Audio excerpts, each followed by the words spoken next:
All yours. Good afternoon, everybody. Welcome to the Kevin Monaghan Ward Boundary Review Open House session. I hope everybody's having a good day and a good afternoon so far. My name is Jack Amendolia, and I'll be facilitating today's session. And in a couple of minutes, I'll do a little bit of a more formal introduction. But I just wanted to spend a couple of minutes, like I said, welcoming the participants today, thanking you for taking the time out. Typically, we would be doing these things a little bit differently, probably in a community center or a library, obviously in person.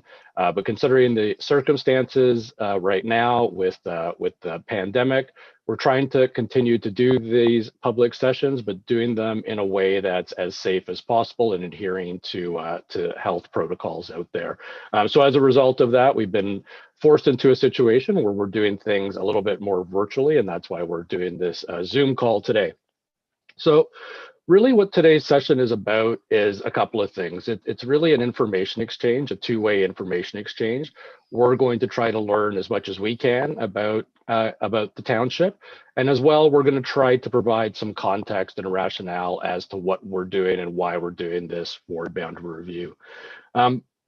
The setup today is going to be a couple of things. We're going to start out after I give a little introduction. We're going to start out playing a whiteboard video, and it's about a 2.5-minute video that really just tries in a more simplistic way, tries to explain what the ward boundary review process is and why the municipality is doing it, and really why it's important to citizens in the municipality. After that video, we're going to bring it back to myself and Dr. Williams, who I'll introduce more formally in a minute. We're going to do about a 25-minute presentation for you that again explains some of the concepts and methodologies in terms of the ward boundary review. And then after that, we're really going to turn it over to the public and see if there's any comments, questions, anything that you think is important for the consultant team to know before we embark into phase 2 of this study. So like I said, just a little bit of a more formal introduction so you know who's speaking to you today. So as I mentioned, my name is Jack Amendolia. I'm a partner and a director at Watson & Associates, and we're a firm based out of Mississauga, Ontario. We were chosen, along with Dr. Williams, by your municipality to conduct this ward boundary review. I'm joined today also by Josh Valente. He's doing some work behind the scenes today. But Josh is a consultant at Watson & Associates, and Josh works on a lot of the growth forecasting, growth allocation, much of the technical work that goes into a ward boundary review study. Now bringing Dr. Williams into the equation. So obviously there's a big technical component to any ward boundary review study we do. Population, as we'll learn today and throughout this process, is definitely an important driver when we're talking about ward boundary reviews and any possible reconfigurations. But another thing we want to present today, and again throughout this process, is that it is not only about population and population parity. There are other aspects, important aspects that go into a ward boundary review as well. And while Watson brings a lot of that technical population background to the table, for those other aspects, we rely heavily on Dr. Williams. And I'm going to refer to him more informally because he usually likes it this way. Bob is how we'll refer to him for the rest of today's session. So Bob is a retired professor from the University of Waterloo in political science.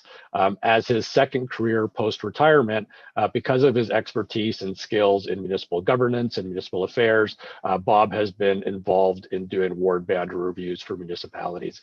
The Watson and Bob combination has occurred, started about a decade ago, I think around 2007, 2008.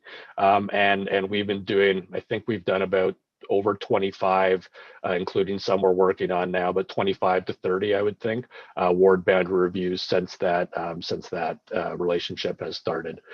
So that's the consultant team that's going to be doing this review and talking to you today. I'm going to stop talking in a minute, and we're going to turn it over to Josh. And like I said, he'll play a video for you, and then we'll bring it back to the presentation. Just a couple of quick housekeeping rules for those that may be on the call. We're going to be muted with videos off during the video and during the presentation that Bob and I do. But after, we will have the opportunity to ask questions through the software, through Zoom. You can do that in a couple of ways. You can either raise your hand, and if you click the hand feature, someone will unmute you and allow you to ask a question and participate in the conversation. Or if you feel more comfortable doing it through the chat feature, you can just type a question and we will be monitoring those and get to you that way.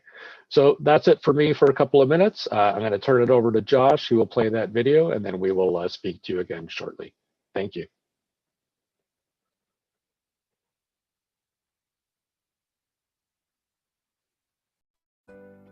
I'm going to take the next few minutes to talk to you about our ward boundary review.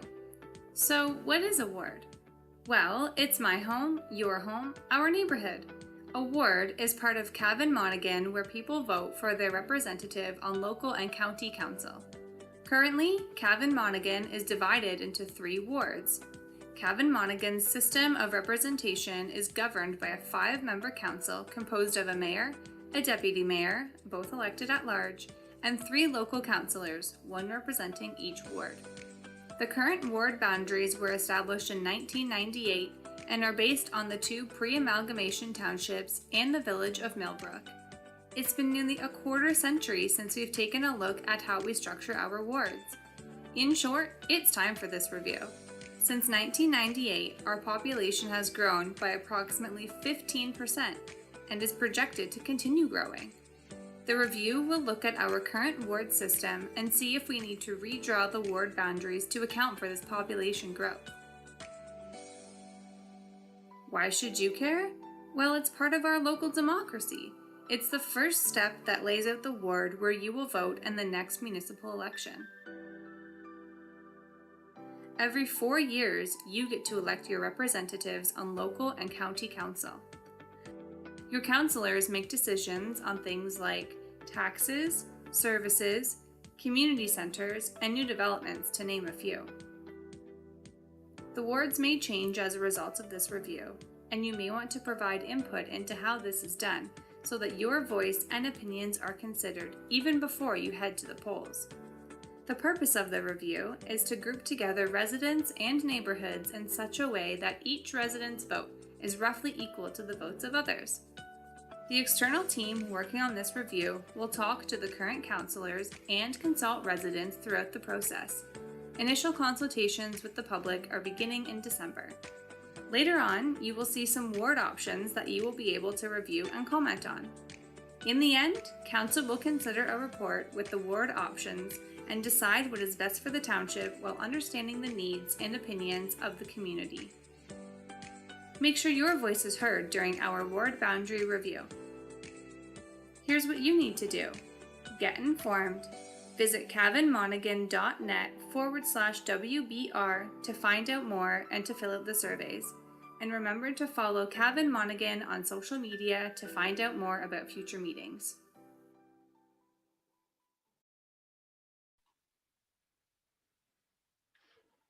Okay, we're back. So hopefully that video gave you a quick Cole's Notes version of why we're doing this review. Some of the topics that we're going to spend the next 20-25 minutes going into a little bit more detail. But I think just jumping off the video quickly before we get started into the presentation, I mean, we're going to talk a little bit more about why we're doing a ward band review, but I think the video touched on some of the main points. It's been a while since these wards have been in place. And something to consider too, or to remember, is that because the municipality is doing a review, it's not to say that there's going to be an automatic change in the ward boundaries. At this stage, what the municipality is saying is that they think it's time to do that review and to see if the metrics and the rationalization that we use to evaluate the existing wards means that there should be a change. So at this stage, we're really in that preliminary stage, looking at, should there be a review? If there should, what are the evaluations and the reasons, or any issues that we come up with looking at the existing wards? And that's really going to be part of today's focus. So to that, I think it would be a good time to start the presentation, and Bob and I will walk you through some of those concepts that were raised in that whiteboard video.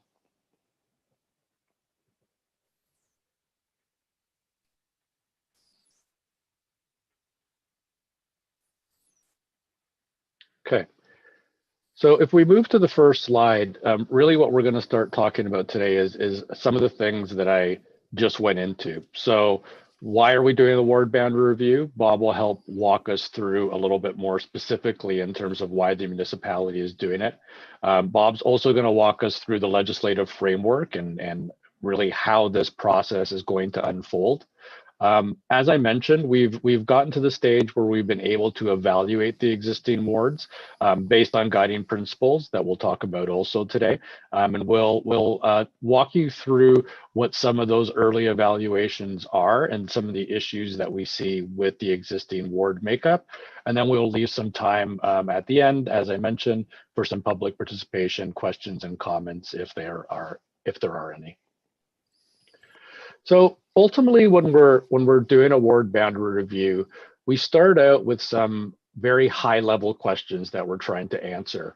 We're going to make this as unique as possible, considering your municipality's specific issues. But at the beginning of every ward boundary review, there are some general questions that we ask. So how well does the present electoral structure serve the citizens of your municipality today?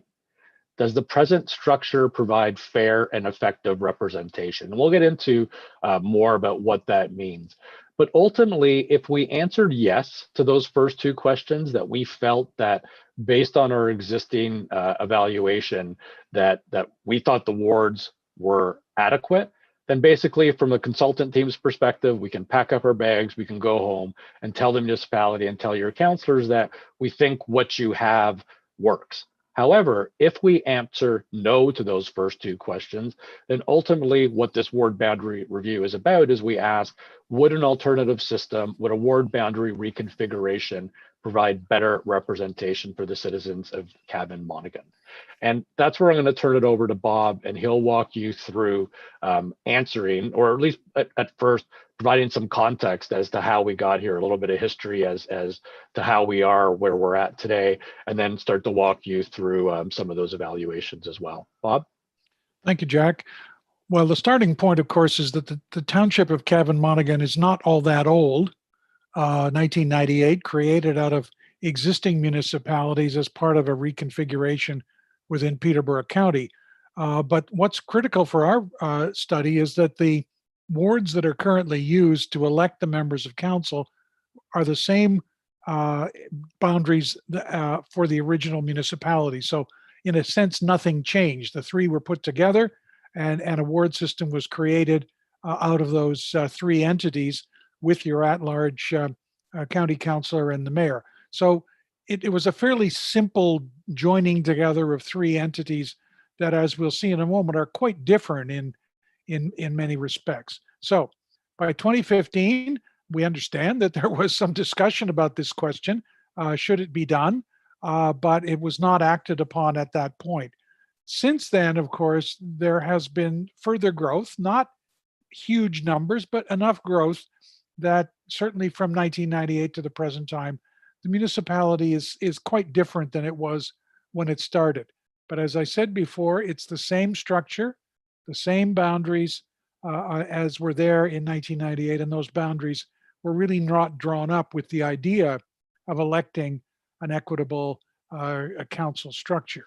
So part of the question then of why we do a ward boundary review, as we have put it here on the next slide, is to basically, as Jack suggested a few moments ago, to take the opportunity to review the structure that's there, to decide, is that still the right structure for the municipality today? And that structure being a mayor and a deputy mayor and 3 ward councillors. Is that structure still appropriate? Or is there a case to be made for modifying the structure of council, whether it be to elect everyone at large or to elect a different number of councillors or issues of that size? But the main point, again, picking up what, as Jack put it a few minutes ago, you've got the same thing in place for close to 25 years. Do you want to keep it the same way? Virtually no other part of your municipal operation would be allowed to remain completely unchanged over 25 years. So if nothing else, we need to help you determine whether you're happy with the way it is, or whether something else might be done. So the immediate question that follows from that is, what can you do? What could be open to the community and the council to change? The key parts on the left side of this screen start with the Municipal Act, where there are provisions to allow a lower tier municipality, that is a municipality like Cavan Monaghan, as a lower tier municipality in Peterborough County. You are authorized to define the size of your council. Council is now 5 members. In the Municipal Act, it says you can have a council as long as it's got at least 5 people. You could have more. So you could open it up. You can't reduce it, but you could open it up more. So that has to be part of the conversation. Then you have to determine how the council will be elected. The mayor, again, under legislation, must be elected at large, or what's called a general vote. After that, it's wide open. You have an arrangement with a single county councillor, and that person is elected at large. There are some other municipalities, perhaps not so much in Peterborough County, but other municipalities where the deputy mayor is chosen from within the sitting councillors. That's an option that could be considered, but I think that at the moment, probably that's not something that you want to entertain right away, but you have that power.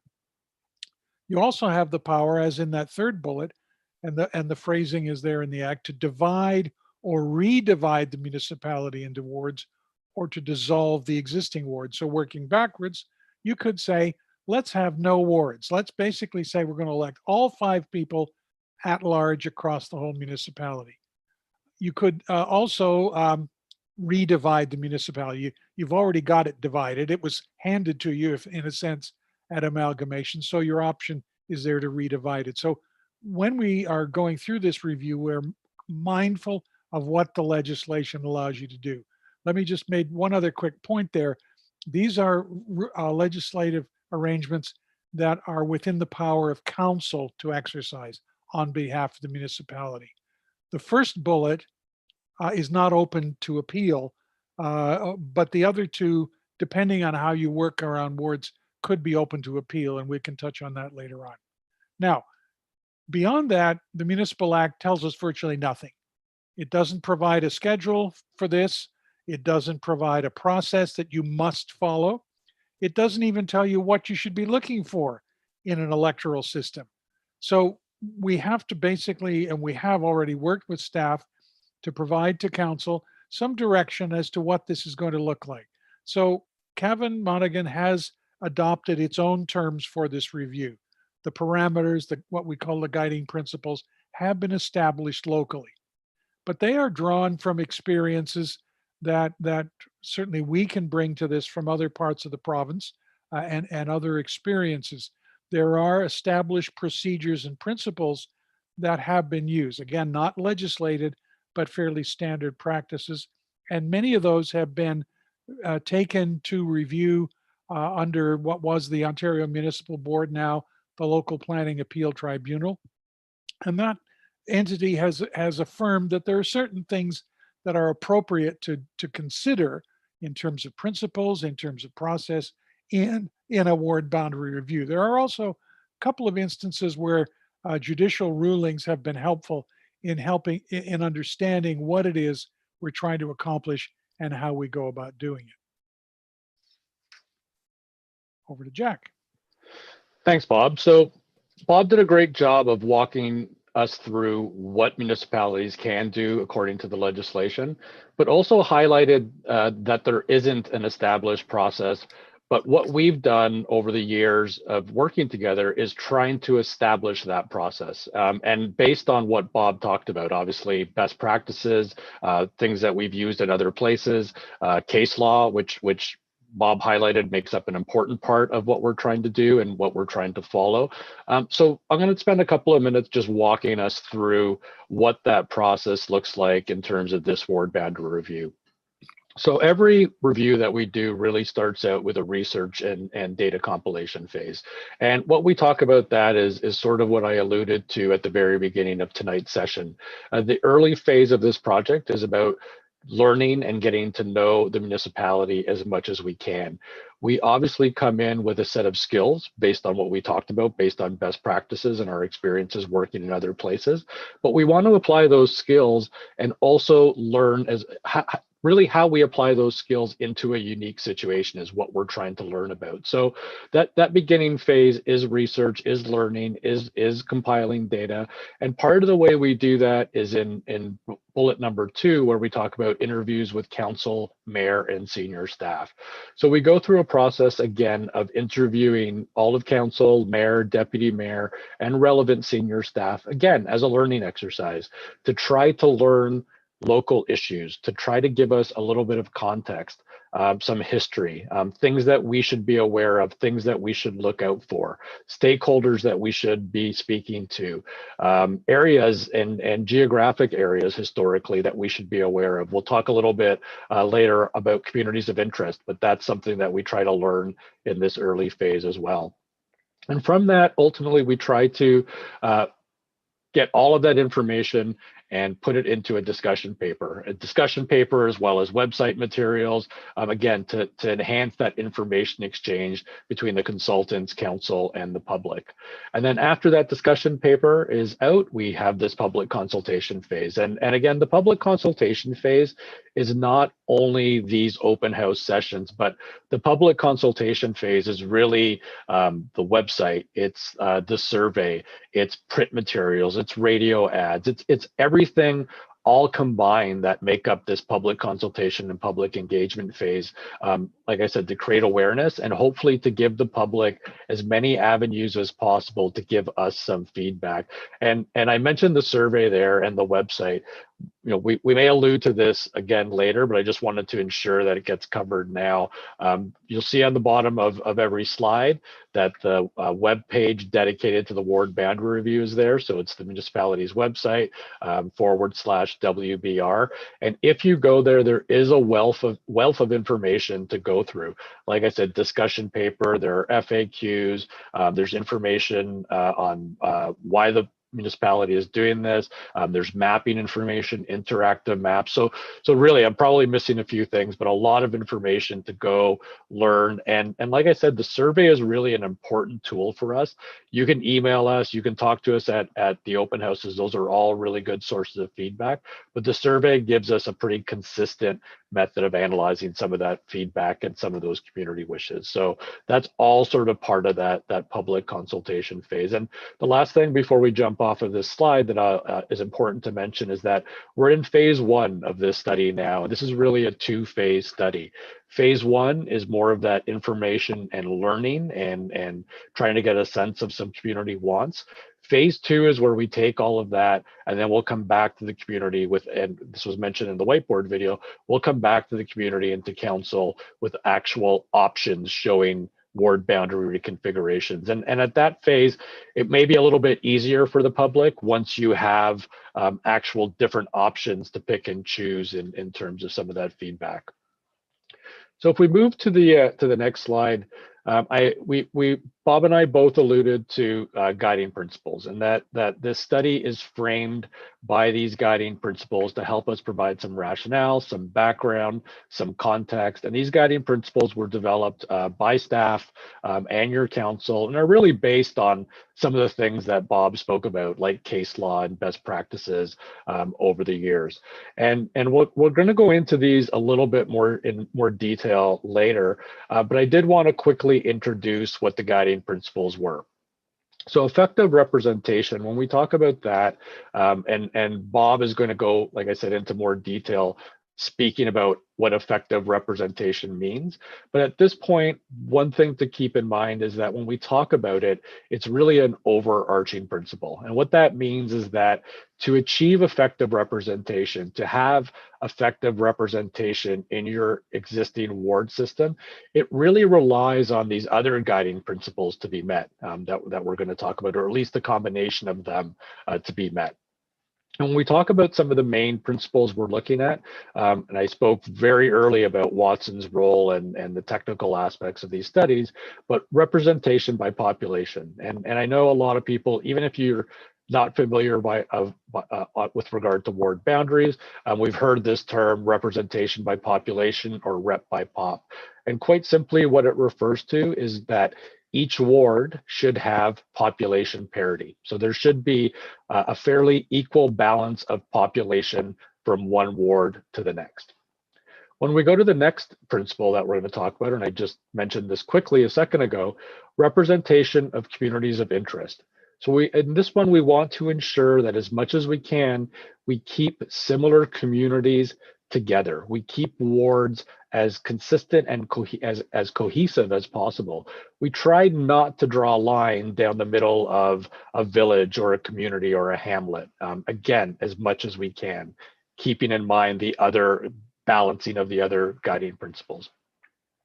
The fourth one that we're looking at has to do with future trends. So we talk about representation by population, but our mandate has also been to look at population for a total of 3 elections, so 22, 26, and 2030. So this other principle really says, while we want to ensure that we're balancing and having effective representation by population based on the existing populations, we also want to consider future population trends as well. And the last one has to do with geographical and topographical features as boundaries.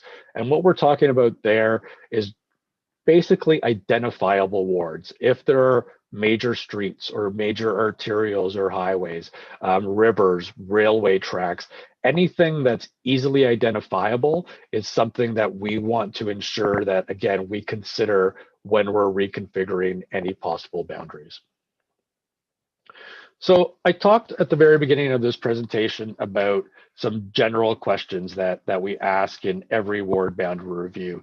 But as we move through this process, those questions get a little bit more refined. And so where we're at now, and Bob's going to try to answer some of these questions for us over the next several minutes, but where we're at now, we try to get a little bit more unique and say, okay, we have 3 councillors in addition to the mayor and deputy mayor for about 10,000 inhabitants. We have to ask the question, is that appropriate for a township of that size? We asked, does the size and makeup of the existing wards allow for what I just spoke about, effective representation? Do the existing wards adhere to the guiding principles? And what are the strengths and weaknesses of having a ward-based system in Cavan Monaghan? So like I said, I'm going to turn over the next few slides to Bob, and he's going to walk us through our early evaluation and hopefully try to answer, at least in an early sense, some of those questions for us. Bob? Oh, you're on mute, Bob. How many times have we heard that this year? Anyway, thanks, Jack. The starting point is the current system. Is it the right one for Cavan Monaghan, and are there things that could be addressed? The first part, of course, would be, do you need wards at all? And we've certainly had some discussions with council and others about that. And there's a sense that probably it's better to keep some wards, but we're open-minded on that. We're going to work on the assumption that wards are appropriate, but part of the feedback will help us determine whether that's the way we want to go. So are the present wards suitable to contribute to what we call an equitable and effective electoral arrangement? Effective representation, we're going to talk about in a moment, but that's the end result, a combination of those factors under the principles that would lead to a system that meets as many of those as possible, because the goal of an election is to help people choose their representative and to feel that that representative can capture the interests that they have, and for the representative to be able to accurately understand and reflect the views of the people within the municipality. I should just make it very clear for the moment, this is not a discussion about the current councillors. It's not about the incumbents. It's not how well they can do the job, but whether the system allows them to do the job well. Do they have to try to work around complications to maintain that connection, or does the system help them do that? So it's important to recognize that this is not about the 5 people around the table. It's about any 5 who could be sitting in those places now or after the next 3 elections. So we want to look tentatively at this part of the review on the structure as we understand it as outsiders. And if there are shortcomings, then we would take what we see as the shortcomings and use those to help develop other alternatives. I don't think it's a case of saying we're going to have the whole thing knocked down and built up again. But on the other hand, we need to address the things that can be addressed or should be addressed. So preliminary assessment based on what we've been able to discover by looking at the map, by looking at some numbers, by doing our consultation with council and staff, just to start with the areas that need attention. And the first one, and this will become crystal clear on the next slide, and many of you would already be aware, the present wards fail to adhere to the representation by population principle. I don't think there can be any denying that that is a shortcoming. The wards are not in a parity situation. And moreover, although the growth is not expected to be large in numeric form, proportionately there will be growth. And in fact, the disparities that are there between the wards are probably going to worsen through the next 3 cycles. So there's 2 of the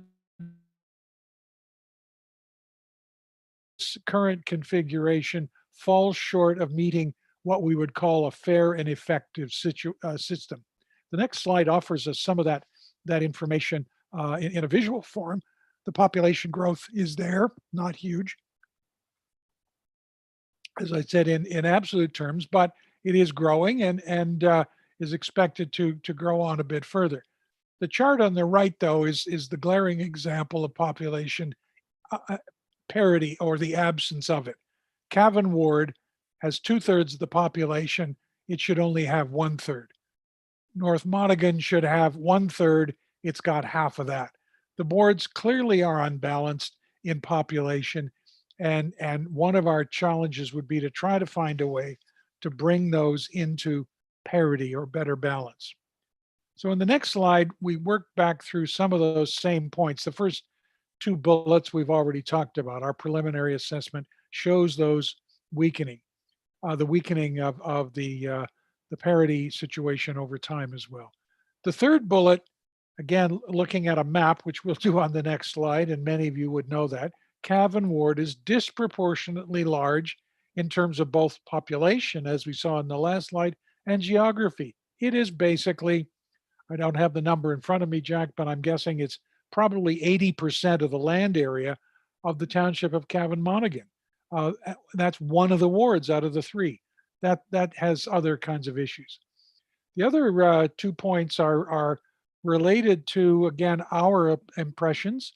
The wards tend not to have boundaries that accurately reflect the communities within the township. For example, the communities 5 Mile Turn and Springville are not aligned on using a boundary that makes any sense. The boundary splits some of those areas and basically is difficult to follow.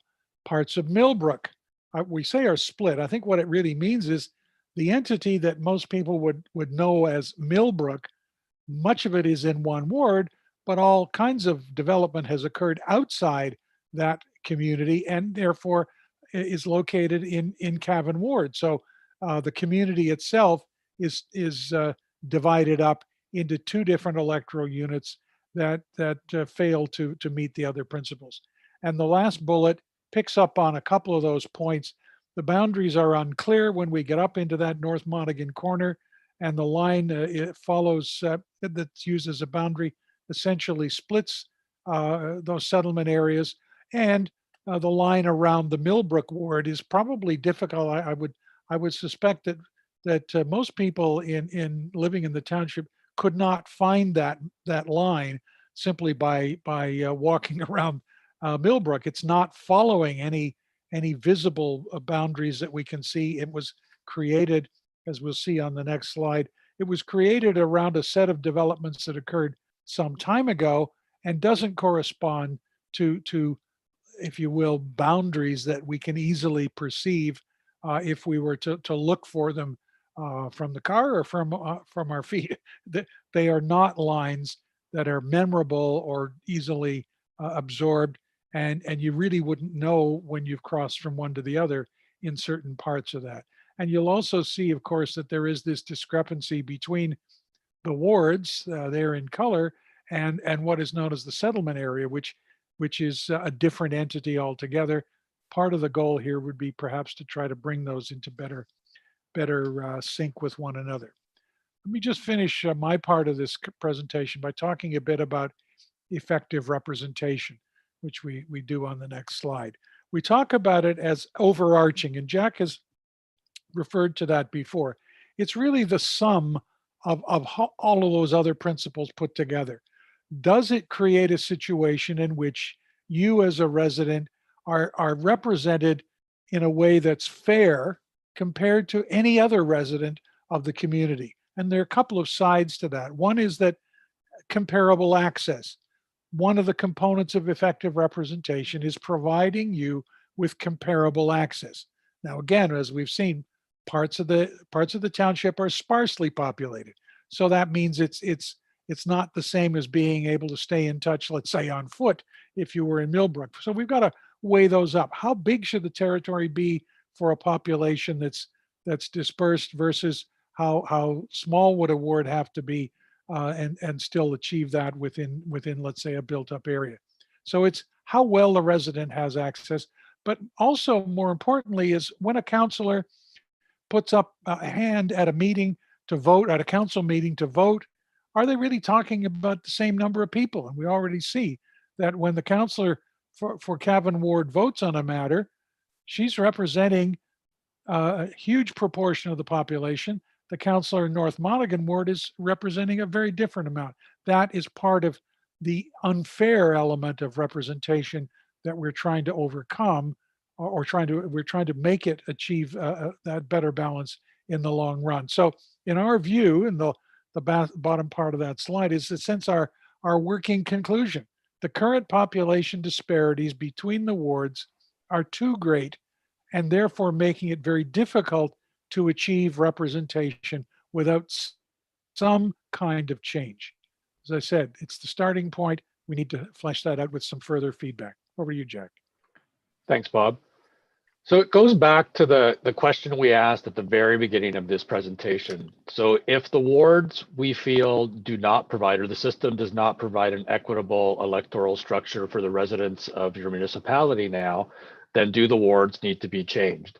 And I think based on what Bob just went through, if we look at the principle of effective representation, if we evaluate it against the other core principles as Bob did, then ultimately we come to a conclusion that this existing ward system does need to be changed because it does not meet the principle of effective representation, or does not meet wholly some of the other guiding principles. So one thing I want to point out really so we do think that there are ward boundary reconfigurations that should be considered in the next phase of this study.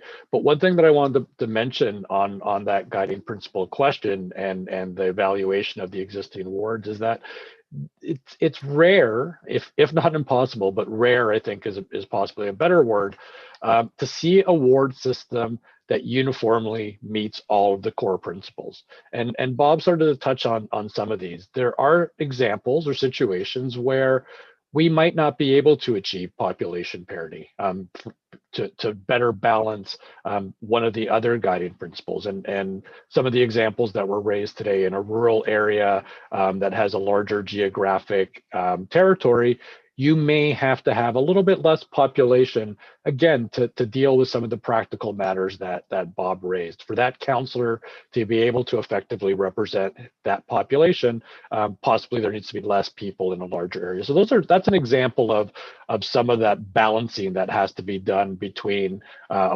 between these ward boundary guiding principles.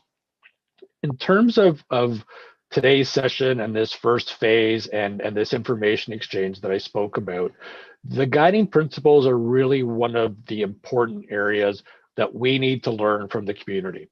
And what I mean by that, it goes back to what I just spoke about. If we have to balance, or if we have to weigh these guiding principles, or give priority to one over the other, it helps us when we're coming up with recommendations to know how the community feels. Is population parity a big driver and more important than some of the other guiding principles? Is communities of interest in this particular municipality more important and something that we should weigh a little bit more heavily? So in terms of feedback, that's something we want to learn from the public. And again, not to harp on the survey, but the survey is a really good way for you to tell us what guiding principle you think should be paramount in this study, and for us to analyze that feedback in a nice way.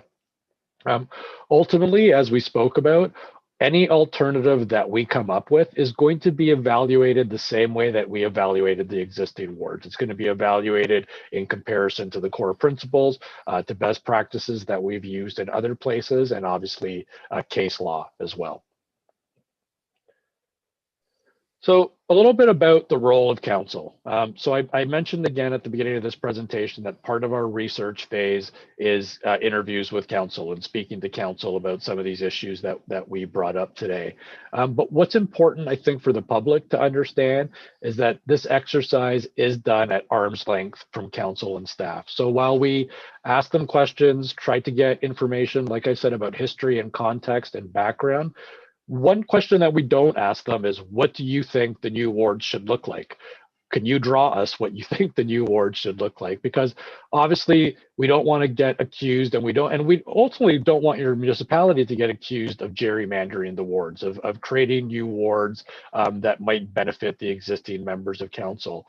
I think Bob said it quite well, is that this isn't about the existing members of council, because oftentimes there may be challenges in the ward system, but we hear from the public that council is doing a great job. And so this isn't about that particular, as Bob mentioned, sometimes councils are able to do a great job in spite of some of the challenges that the existing ward configuration gives them. So it's important to keep in top of mind throughout this process that this isn't about the councillors, but about the council setup and about the ward configuration.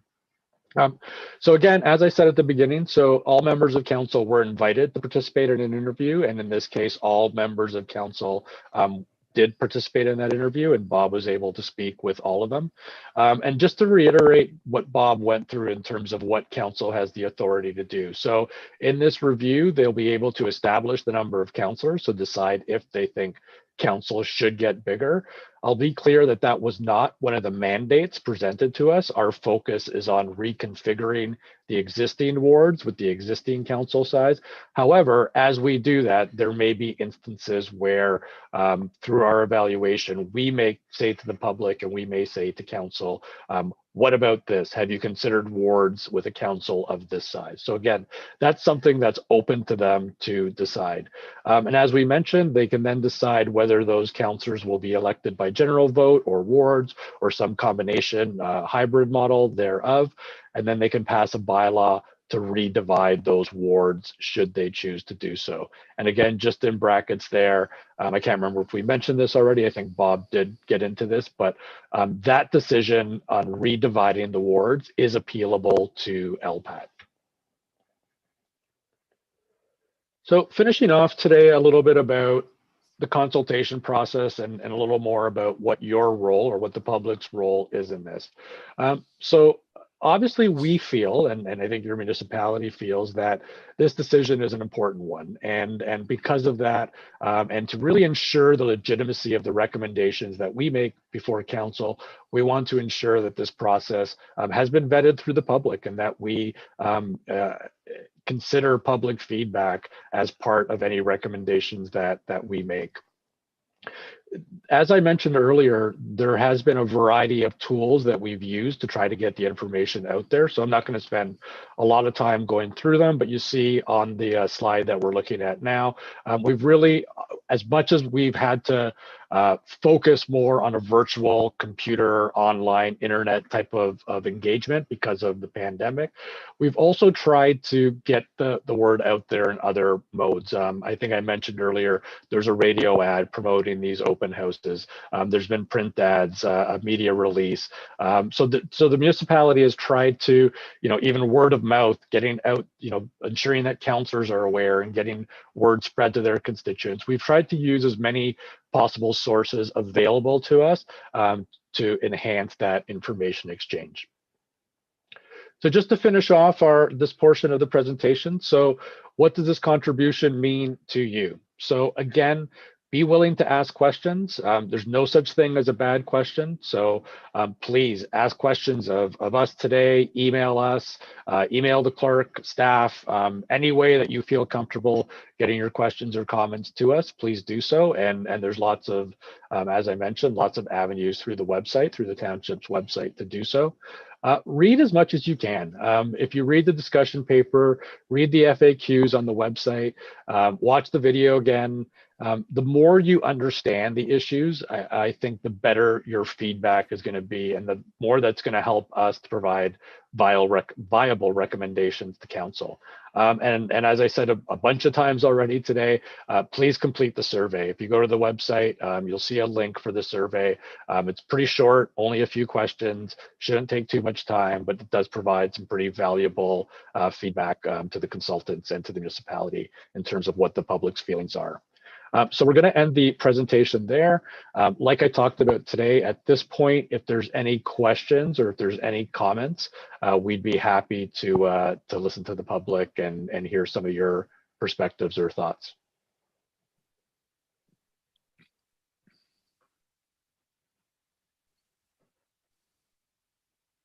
Okay. So seeing that there's no comments or questions yet, I think I might just get the ball rolling. And I think I'm going to hopefully not put Bob on the spot, but I'm going to pose a question to Bob. And it really relates back to what I talked about in terms of the focus of this first phase and the guiding principles. And maybe for the community's benefit, we talk about, there's no system that can meet all of the guiding principles effectively, or it's very rare. And we talk about this weighting and we talk about this balance. What I would pose to you, Bob, is there a guiding principle that the public should consider paramount, or one that's more important than the rest? Well, obviously, population parity is the golden rule, if you will. That's the thing we want to try to achieve. We know that that's far from reality today. So steps that would take the council toward better population parity, to me, would be the ideal priority in this process. But even there, you've got a couple of ways of doing that. And I think the best way to think about it is that we would start with trying to say, all right, you've got a structure that, as best we can tell, was not even created with the idea of serving population parity. The wide variation that was there from 1998 is perhaps even more extreme than it was. So we need to get from 1998 to today. That would be one scenario. But of course, we know that the population of today is not going to remain the same for maybe even until tomorrow. There may be change very quickly. So the trade-off or the balancing would be, do you try to get it right for now, or do you try to look toward perhaps that not just the 22 election, but maybe 26? Do we have enough information to know what things are going to look like? So we might say, let's come up with an option that we know is going to be really successful by the second election out. It might still be a little bit off now, but we know it's going to grow into parity. That, to me, would be part of the priority. But the goal has to be parity now, or parity in the very short-term future. So I would put that at the top of the list. And of course, to do that, there'd be some fairly significant changes that would have to happen, just because of the three wards are based on historic connections, not about where people live. And even just jumping off some of that and some conversations and discussions we've had in other places where we've talked about this balancing or weighting of guiding principles. And possibly you mentioned this early in the presentation, and I apologize if you did, but one thing that we've learned from case law is that when representation by population isn't achieved, or we have to move off some of those optimal ranges, the Ontario Municipal Board, now LPAT, has been very clear that if you do move off of those population parity guiding principle, there has to be a good reason based on some of the other guiding principles. So if we don't have parity, why don't you have parity, and can you defend that reason for not having parity? And some of the things I brought up earlier were, communities of interest might be one of those guiding principles where you say, okay, we didn't achieve population parity, but here's some good reasons why we didn't achieve population parity. And I think that's, again, where these things interact with one another. If we were going to try, let's say, to balance the population by moving away from that North Monaghan ward because its population is so small, where do we take it? We may not be able to get up to a third of the population using recognizable landmarks. We may bump into other settlements that happen to be astride a boundary line. We may have to play around with that a bit to figure out some kind of an improvement. If we don't make it all the way, what we would be saying is we're not making it all the way to parity because we're taking into account the communities that are there, whether they be the small hamlets or the existing identities that are already out there. And related to that, of course, how the rural area, which is largely Cavan Ward, how that is captured in a new ward configuration. The ward, if you will, the population cluster within Cavan Ward is another ward. So that becomes a tricky question as to what is the rationale for a Cavan ward based on the current Cavan Ward. How much of the rural area do we include? Can we get to population parity without destroying the recognition of the communities that are already there? I'm not sure I'm answering that in a straightforward way, but that's the part of what we have to look at. What do we balance among the other principles to get to, I think, the overall goal of parity now or in the future? Yeah, no, I think that was a great answer, and it actually bumps up into other issues that population parity and communities of interest actually relate back to rural and urban representation, and this is something that except for the most dense and urban areas in Ontario that we work in, this is something that we encounter in pretty much every ward boundary review we're doing now. As communities grow, they're typically growing into areas that traditionally weren't urban. So how do you deal with achieving population parity and still retaining some rural representation? Because, as we move into phase 2, we'll start to show you some computer modeled exercises and looking at what population parity might look like if we left it up to a computer or some geographic information systems analysis to build those wards. And while we get very good results on population parity, what you see in some of these examples is the wards just don't make sense. I talked about trying not to draw lines through the middle of communities. When you're looking at population only and not considering all of these other guiding principles, that's in fact what might happen. And in terms of having any rural voice at the council table to achieve 100% population parity, that's a likely principle that would fall off the table. So it's really a matter of trying to balance those. And like Bob said, we might not be able to get 100% population parity. You try to get as close as possible, but again, hopefully you have a rationalization as to why that particular ward isn't as populous as possibly the other two. Okay, I'm just looking at the time. So we're about 2:54. We do have about 5 minutes left in today's session. So I do want to give another opportunity if there are any comments or if anyone has raised their hand. Please let me know, and you have a couple of minutes to make some comments. A couple of questions in the chat. Oh, is there? Yeah. Okay. So it says, first question is, what is your timeline to wrap up the review and presenting back to council with your recommendations? So right now, that hasn't been completely determined yet. I can give you some pretty rough timelines, though.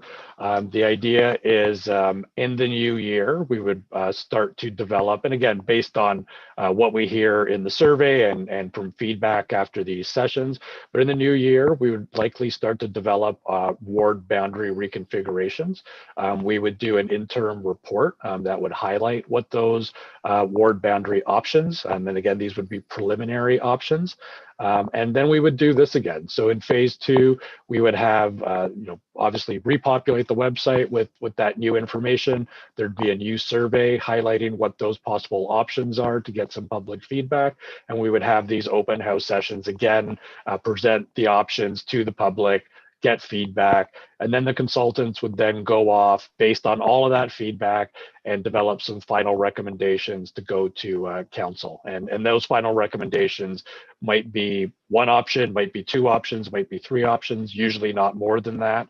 And then ultimately council would have the opportunity to take those recommendations and then decide whether it's status quo, whether they keep the existing system or go with a new option as well.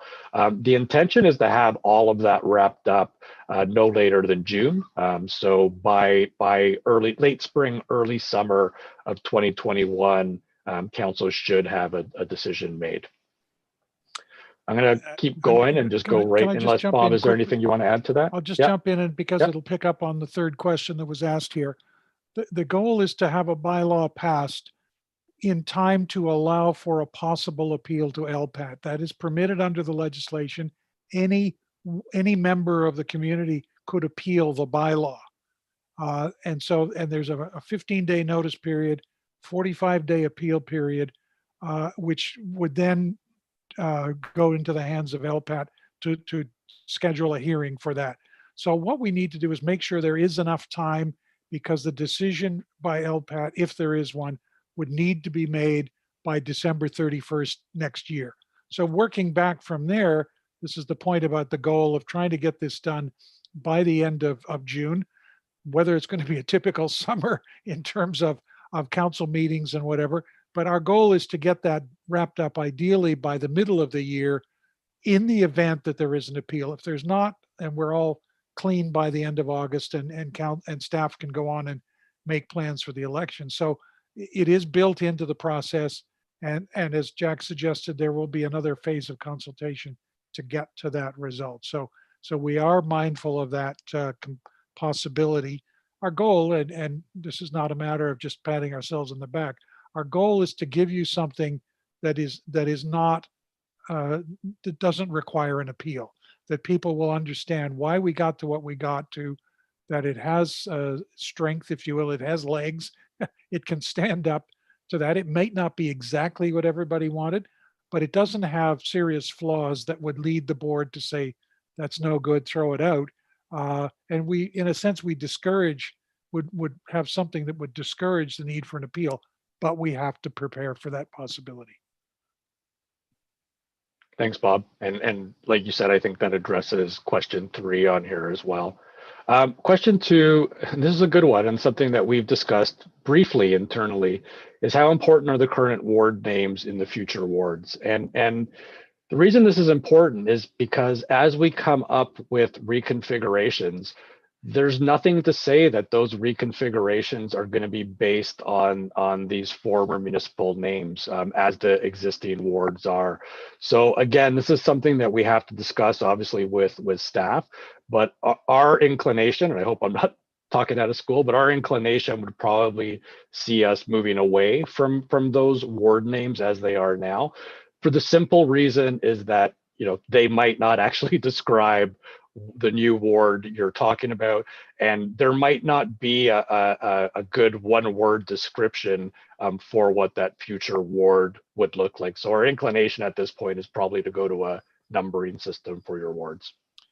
And I would join in on that, Jack. That's a local matter. That's not really for us to come in and say, you should call your ward whatever. We can provide a neutral designation, 1, 2, 3, ABC, whatever it is. And then then let council and the community decide what name they wish to attach to it. And I agree with Jack's point that the old identities, the old ward names probably won't apply if we need to make some adjustments to let's say, to trim the population of the current Cavan ward. How are we going to do that? We don't know. Whether you make a large ward out of Ward 3 or Millbrook becomes Millbrook and other things, that is really something I think for the community to decide. The other point I would want to make, and it is significant in here, all we're doing is changing the ward boundaries. We're not changing Millbrook into something else. We're not changing Cavan Township, the old Cavan Township, into something else. It's not going to be an operational part of the municipality as a ward. It's no longer a municipality, but there are histories, there are communities within it that will still be those communities, whatever they're called. North Monaghan will still have some identity around that part of Ontario. It just won't be the name that's attached. It just won't be the designation that's used to elect the members of the council. So historical identities are still valuable, and we're not here to destroy those. We're simply saying, when you're going to elect your council, you've got to think about something different because your community's different than it was even in 1998. Great. So if there's no further questions or comments, I think that's actually a really good summation of the process and maybe a good spot to end today's session on. So I'll just put one more call out there for any questions or any comments. Excuse me. Okay, well, again, thank you everyone for participating. I hope that you found today's session informative. Thank you very much for those who made some comments or questions. We appreciate the feedback. Continue to do so. Please tell everyone that you know about these sessions and about the ward boundary review process that's ongoing. On your screen right now, you see the municipality's website and webpage, /WBR is the webpage dedicated to this process. And please check it out. And like I said, tell everybody you know. So thanks again. There's another session if you want to join in again, or if you want to let your family and friends know, there's another session tonight at 7 p.m. Thanks. Have a great afternoon.